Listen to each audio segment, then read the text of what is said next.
ndenge na nosaki na ebandeli journal Apôtre Bolia assemblée première dame oyo ayambaki bolanda reportage oyo commenté na Zakari Baba Basui. Bana ya matete na quartier Kwenge ya Kwenta Muzika bazwaki mobange na visite ya première dame de la République Mama Olive Lembe Kabange oyo ayaki na lupangu oyo Kwenge numéro 57 bis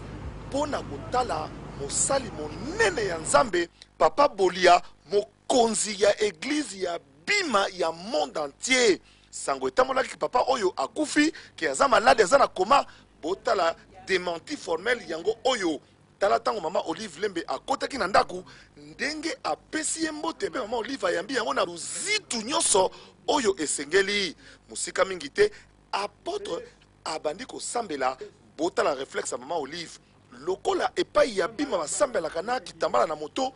asengi kitambala eza kuumela tala likambo asali awa. So mama so sa makambo oyo na kotala biso bato ya mpasi babola osama moko elege yango te. Yes osala nini aye na mobali na ye tala okana ye babodo ye te.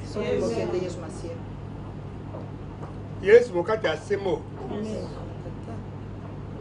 Yesu mokati ya semo obatela mama na biso osambo ya seko nde kotala basi ya betike na bana ya betike opambola ye ne akoti ya ndako opambola ye aoki soni te libala na ekela te liboso.